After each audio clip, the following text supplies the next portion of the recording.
ಕೆಲವು ಸಿನಿಮಾಗಳಲ್ಲಿ ಜೈಲಿನ ಎಪಿಸೋಡ್ ಬಂದ ತಕ್ಷಣ ಒಂದಷ್ಟು ಬೇರೆ ಬೇರೆ ಕಾರಣಗಳಿಗೆ ಅದು ತುಂಬಾ ಹತ್ರ ಆಗ್ತಾ ಇತ್ತು. ಯಾಕೆ ಅಂತಂದ್ರೆ ಸಿನಿಮಾಗಳಲ್ಲಿ ತೋರಿಸೋ ಪ್ರಕಾರ ರಾಜಕಾರಣಿಗಳು ಅಥವಾ ಬೇರೆ ಬೇರೆ ಗಣ್ಯ ವ್ಯಕ್ತಿಗಳನ್ನ ಜೈಲಲ್ಲಿ ಇಡ್ತಾರೆ. ಜೈಲಲ್ಲಿ ಅವರಿಗೆ ರಾಜ್ಯಾತೀತ ಸಿಗುತ್ತೆ.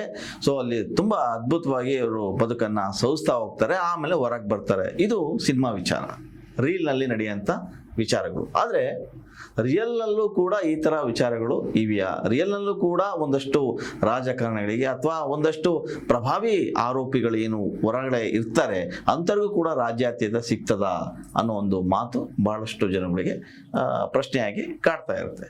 ನಿಜ. ಹಾಗೆ ನೋಡಿದ್ರೆ ಇತ್ತೀಚೆಗೆ ಒಂದಷ್ಟು ಪ್ರಕರಣಗಳು ಆ ಪ್ರಕರಣಗಳಿಂದ ನೋಡ್ಕೊಂತ ಬಂದರೆ ಸಾಕಷ್ಟು ಜನ ಅವರಿಗೆ ಒಳಗಡೆ ರಾಜ್ಯಾತೀತ ಸಿಗ್ತದೆ. ಅದು ಎಷ್ಟು ಮಟ್ಟಿಗೆ ಸರಿ ಅಥವಾ ತಪ್ಪು ಅಥವಾ ಸುಳ್ಳು ಅನ್ನೋದು ಗೊತ್ತಿಲ್ಲ. ಒಂದಂತೂ ನಿಜ, ಬಹುತೇಕ ರಾಜಕಾರಣಿಗಳು ತಪ್ಪು ಮಾಡಿ ಜೈಲು ಸೇರಿರೋದು ನಿಜ. ಎಷ್ಟೋ ರಾಜಕಾರಣಿಗಳಿಗೆ, ಎಷ್ಟೋ ಪ್ರಭಾವಿ ವ್ಯಕ್ತಿಗಳಿಗೆ ಅಲ್ಲಿ ರಾಜ್ಯಾತೀತ ಸಿಗುತ್ತೆ. ಇದು ಯಾರೂ ನೋಡಿಲ್ಲ. ಆದರೆ ಊಹಾಪೋಹಗಳು, ಅಂತೆಕಂತೆಗಳು ಮಾತ್ರ.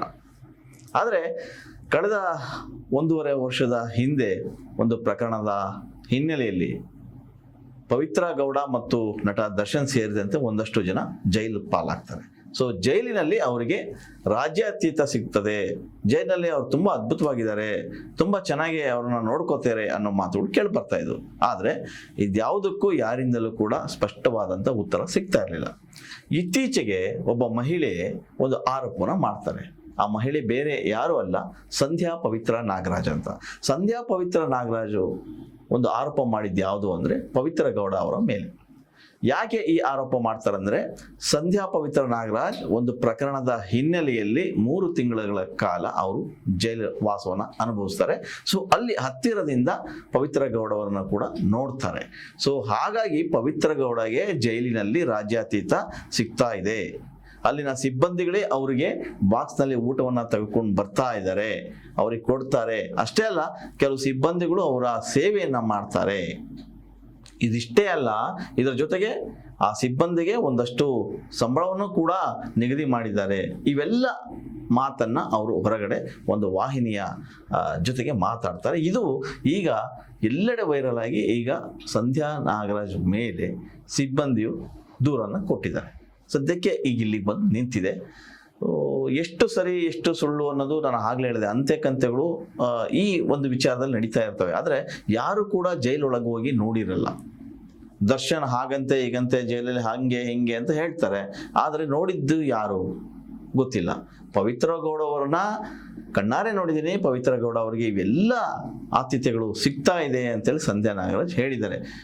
ಬಹುಶಃ ನಿಮ್ಗೆ ಯಾರಿಗೂ ಆ ಬಗ್ಗೆ ಗೊತ್ತಿಲ್ಲ ಅಂದ್ರೆ ನನ್ನನ್ನು ಕರ್ಕೊಂಡೋಗಿ ನಾನು ಯಾರು ಅವರಿಗೆ ಆತಿಥ್ಯವನ್ನು ಮಾಡ್ತಾ ಇದ್ರೆ ಅವರನ್ನು ನಾನು ತೋರಿಸ್ತೀನಿ ಅಂತ ಕೂಡ ಸವಾಲನ್ನು ಹಾಕ್ತಾರೆ ಸಂಧ್ಯಾ ನಾಗರಾಜ್. ಎಲ್ಲ ಸರಿ, ಸಂಧ್ಯಾ ನಾಗರಾಜ್ ಹೇಳಿರೋ ಪ್ರಕಾರ ಪವಿತ್ರ ಗೌಡಗೆ ಇವೆಲ್ಲ ಸೌಲಭ್ಯಗಳು ಸಿಗ್ತಾ ಇವೆಯಾ ಇಂಥದ್ದೊಂದು ಪ್ರಶ್ನೆ ಬರುತ್ತೆ. ನಿಜ. ಆದರೂ ಕೂಡ ಇದೆಲ್ಲೋ ನಮ್ಮ ಮೇಲೆ ಮಾಡಿದಂಥ ಗಂಭೀರ ಆರೋಪ ಅಂತೇಳಿ ಪೊಲೀಸರು ಮತ್ತೆ ಅಲ್ಲಿನ ಜೈಲಿನ ಅಧಿಕಾರಿಗಳು ಒಬ್ಬ ರಶ್ಮಿ ಅನ್ನೋ ಮೂಲಕ ಒಂದು ದೂರನ್ನು ಕೊಡ್ತಾರೆ. ಸದ್ಯಕ್ಕೆ NCR ಆಗಿದೆ. ಈಗ ದೂರು FIR ಹಾಕಬೇಕು ಅಂತೇಳಿ ಪೊಲೀಸರು ಕೋರ್ಟನ್ನು ಮೊರೆ ಹೋಗಿದ್ದಾರೆ. ಸೊ ಕೋರ್ಟ್ ನಂತರ FIR ಆಗುತ್ತಾ ಅಥವಾ ಮುಂದಿನ ಕ್ರಮ ಏನು ತೆಗೆದುಕೊಳ್ತಾರೆ ಅನ್ನೋದನ್ನು ಕಾದು ನೋಡಬೇಕು. ಹಾಗೆ ಸಂಧ್ಯಾ ನಾಗರಾಜ್ ಇಷ್ಟೆಲ್ಲ ಆರೋಪ ಮಾಡ್ತಾರೆ. ಸಂಧ್ಯಾ ನಾಗರಾಜ್ ಯಾರು ಅನ್ನೋದೊಂದು ಪ್ರಶ್ನೆ ಬರುತ್ತೆ. ಸಂಧ್ಯಾ ನಾಗರಾಜ್ ಸಾಕಷ್ಟು ಸೋಷಿಯಲ್ ಮೀಡಿಯಾದಲ್ಲಿ ಸುದ್ದಿ ಆದಂಥವು. ಯಾರು ಈ ಸಂಧ್ಯಾ ನಾಗರಾಜ್ ಅನ್ನೋ ಪ್ರಶ್ನೆಗೆ ಉತ್ತರ ಇಷ್ಟೇ. ಸಂಧ್ಯಾ ನಾಗರಾಜ್ ಬೆಂಗಳೂರಿನವರೇ. ಸಂಧ್ಯಾ ನಾಗರಾಜ್ ಅವರ ತಂದೆ ತಾಯಿ ಬೆಂಗಳೂರು ಸಮೀಪ ಇರ್ತಕ್ಕಂಥ ಆನೇಕಲ್ನಲ್ಲಿ ಹುಟ್ಟಿ ಬೆಳೆದಂಥವ್ರು.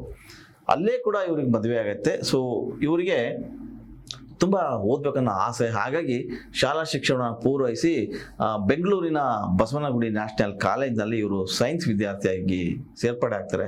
ಇವರಿಗೆಲ್ಲ ಒಂದು ಕಡೆಗೆ ಮೆಡಿಕಲ್ ಫೀಲ್ಡಲ್ಲಿ ಕೆಲಸ ಮಾಡಬೇಕು, ವೈದ್ಯ ಆಗಬೇಕು ಅನ್ನೋ ಒಂದು ಆಸೆ. ಆದರೆ ಅದು ಆಗಲ್ಲ. ಅದರ ಬದಲಾಗಿ ಅವರು ಸಿವಿಲ್ ಇಂಜಿನಿಯರಿಂಗ್ ಆಗ್ತಾರೆ. ಸಿವಿಲ್ ಇಂಜಿನಿಯರ್ ಆಗಿ ಇನ್ಫೋಸಿಸಲ್ಲಿ ಕೆಲಸ ಮಾಡ್ತಾರೆ. ದೊಡ್ಡ ದೊಡ್ಡ ಕಂಪನಿಗಳಲ್ಲೂ ಕೂಡ ಕೆಲಸ ಮಾಡ್ತಾರೆ. ಎಲ್ಲೋ ಒಂದು ಕಡೆಗೆ ಆಸೆ ಇತ್ತು ಮೆಡಿಕಲ್ ಫೀಲ್ಡಲ್ಲಿ ಕೆಲಸ ಮಾಡಬೇಕಂತೂ ಆಗಲ್ಲ. ಸೊ ನಾರಾಯಣ ಹೃದಯಾಲಯದ ಆಸ್ಪತ್ರೆಯಲ್ಲಿ ಬೇರೆ ಬೇರೆ ವಿಭಾಗಗಳಲ್ಲಿ ಕೂಡ ಇವರು ಕೆಲಸವನ್ನು ಮಾಡ್ತಾರೆ. ಜೊತೆಗೆ ಅಲ್ಲಿ ಕೆಲಸ ಬೇಸತ್ತು ಹೊರಗೆ ಬರ್ತಾರೆ. ಸೊ ರಿಯಲ್ ಎಸ್ಟೇಟನ್ನು ಶುರು ಮಾಡ್ತಾರೆ.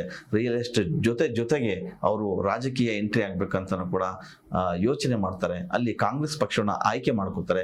ಕಾಂಗ್ರೆಸ್ ಪಕ್ಷನ ಆಯ್ಕೆ ಮಾಡಿಕೊಂಡು ರಾಜ್ಯ ಜಾಯಿಂಟ್ ಸೆಕ್ರೆಟರಿ ಆಗಿ ಕೆಲಸ ಮಾಡ್ತಾರೆ. ಸೊ ರಾಜ್ಯಾದ್ಯಂತ ಇವರು ಸುತ್ತಾಡ್ತಾರೆ.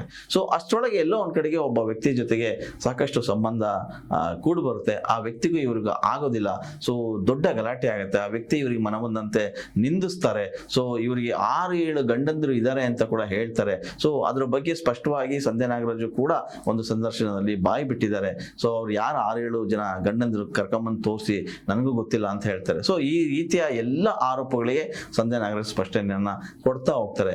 ಸಂಧ್ಯಾ ನಾಗರಾಜ್ ಅವರು ಅದಕ್ಕಿಂತ ಹೆಚ್ಚಾಗಿ ಹೋರಾಟ ಮಾಡಬೇಕು ಅಂತ ಬರ್ತಾರೆ. ಅದರಲ್ಲೂ ಮಹಿಳಾ ಪರವಾಗಿ ನಾನು ನಿಲ್ತೀನಿ ಅಂತೇಳಿ ರಾಜಕೀಯದಿಂದ ದೂರ ಆಗ್ತಾರೆ. ಯಾಕೆ ರಾಜಕೀಯದಿಂದ ದೂರ ಆಗ್ತಾರೆ ಅಂತಂದ್ರೆ ರಾಜಕೀಯದಲ್ಲಿ ಇರ್ತಕ್ಕಂಥ ಕೆಲವರೇ ತಮ್ಮನ್ನ ಕಡೆಗಣಿಸ್ತಾ ಹೋಗ್ತಾರೆ. ಹಾಗಾಗಿ ನನಗೆ ರಾಜಕೀಯ ಬೇಡ ಅಂತೇಳಿ ಅಲ್ಲಿಂದ ಹೊರಗೆ ಬರ್ತಾರೆ.